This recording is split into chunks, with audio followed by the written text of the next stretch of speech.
Statistics from the World Health Organization, the WHO, indicates that 1 out of every 5 Nigerian adults over the age of 30 is at risk of premature death from non-communicable diseases, especially heart diseases. But one organization, Tristate Heart Foundation, is determined to reduce the alarming rate by making cardiovascular care more accessible to Nigerians.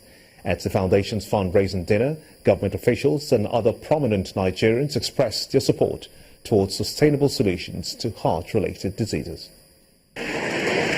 When the heart stops, life stops.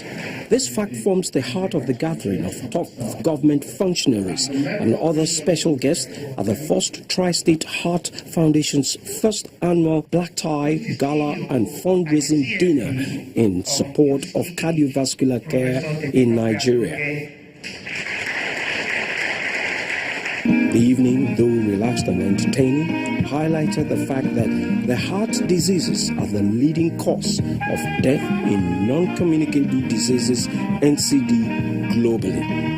Here in Nigeria, statistics show that 1 in 10 children don't make it to their first birthday, and 5 in 10 adults have elevated blood pressure challenges. These, according to the chairman of the foundation, Chief B.C. Akonde, are the reasons for the fundraising proceeds of which are expected to be deployed for public good. Our objective as a foundation is to make life meaningful, and we hope to achieve it starting from tonight by raising funds for indigent patients, especially children under the age of 10. We plan to sponsor a minimum of 150 open heart surgeries in the next 1 year by embarking on aggressive public campaign on prevention of heart diseases among our people, and we shall collaborate with those in the academia to fund research efforts in the area of cardiovascular medicine.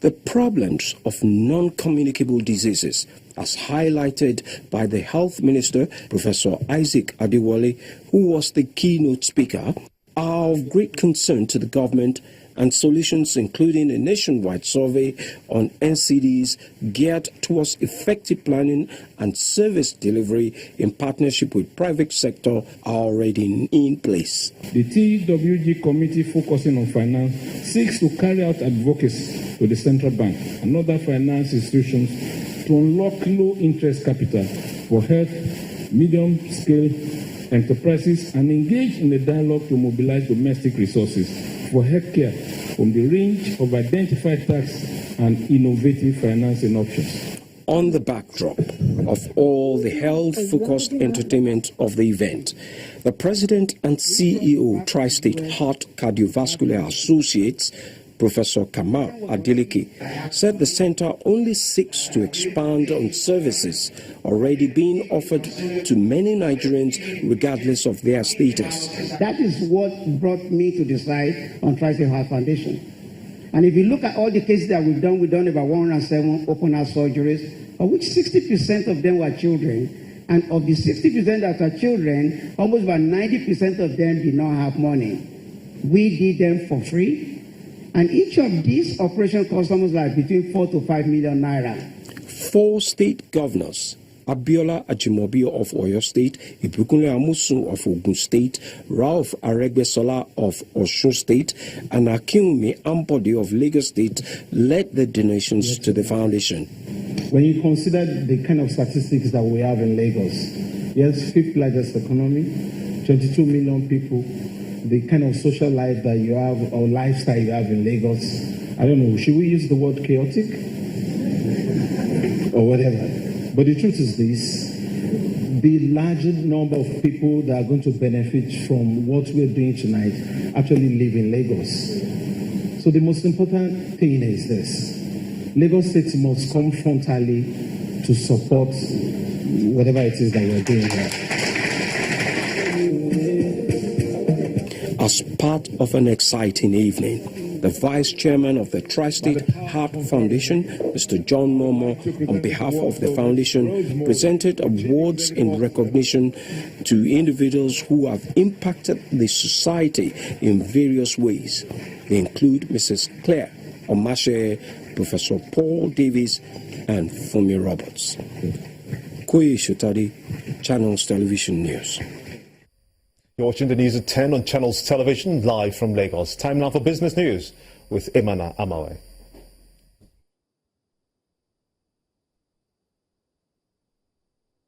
You first. First Bank.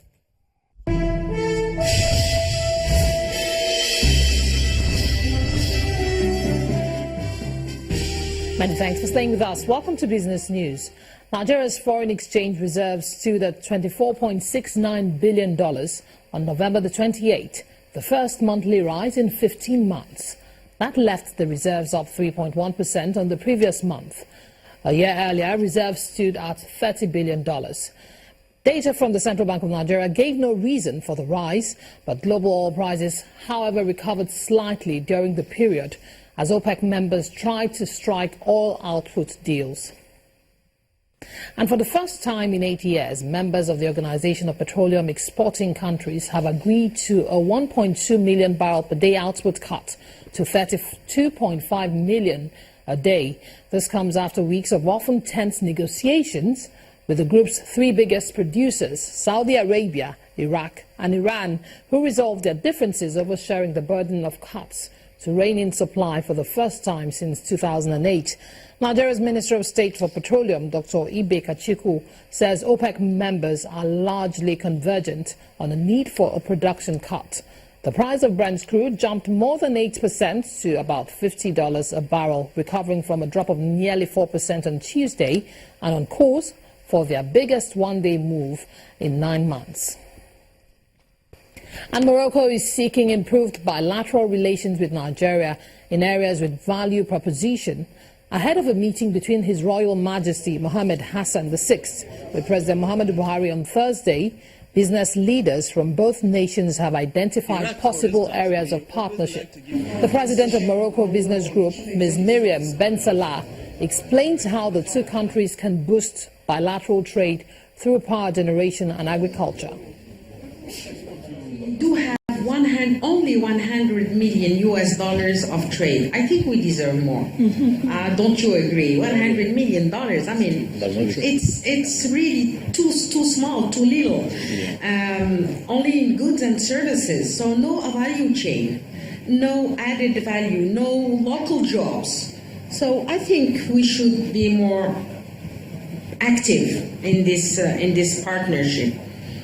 We should buy and sell more, co-invest in fields of common interest, create local, as I said, local value chain, local jobs. And before ending, I just have to say a couple of things. First, soften trade regimes. And the equities market closed today on a positive note, as the all-share index appreciated by 0.03%, though stocks ended November bearish, posting 660.36 billion naira loss. Harriet Agbenyi has more.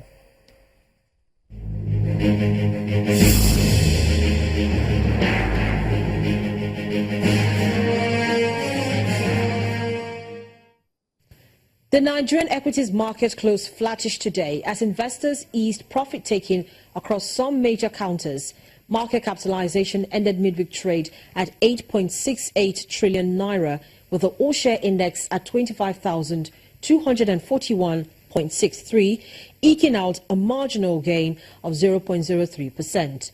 Market volume and value increased over 50% to 414.15 million shares and 3.41 billion naira respectively. Bank stocks were the most actively traded. The top three were Wema Bank, Access Bank and Stanbic IBTC Bank. Oil production stock Mobil added 10.24% to its share price to lead other percentage gainers for the day. The top three laggers for the session are Mansard Insurance, UAC Property and NASCON. Those are the day's trading figures. I'm Harriet Agbenyi.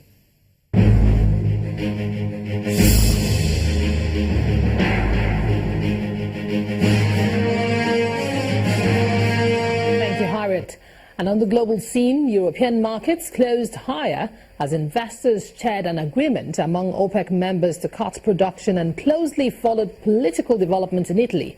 The U.S. equities also traded mostly higher on the last trading day of the month, but Asian stocks were mixed with energy stocks under pressure as traders waited to see the outcome of the OPEC meeting.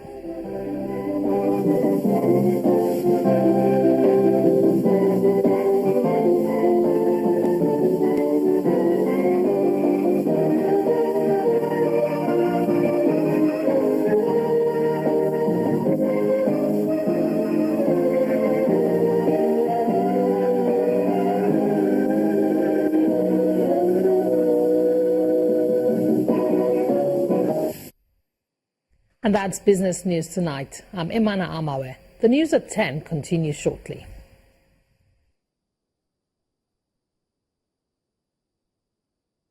You first. First Bank. Next on the news at 10, Gareth Southgate signs 4-year deal to coach England's Three Lions. That's the sports news. Stay with us.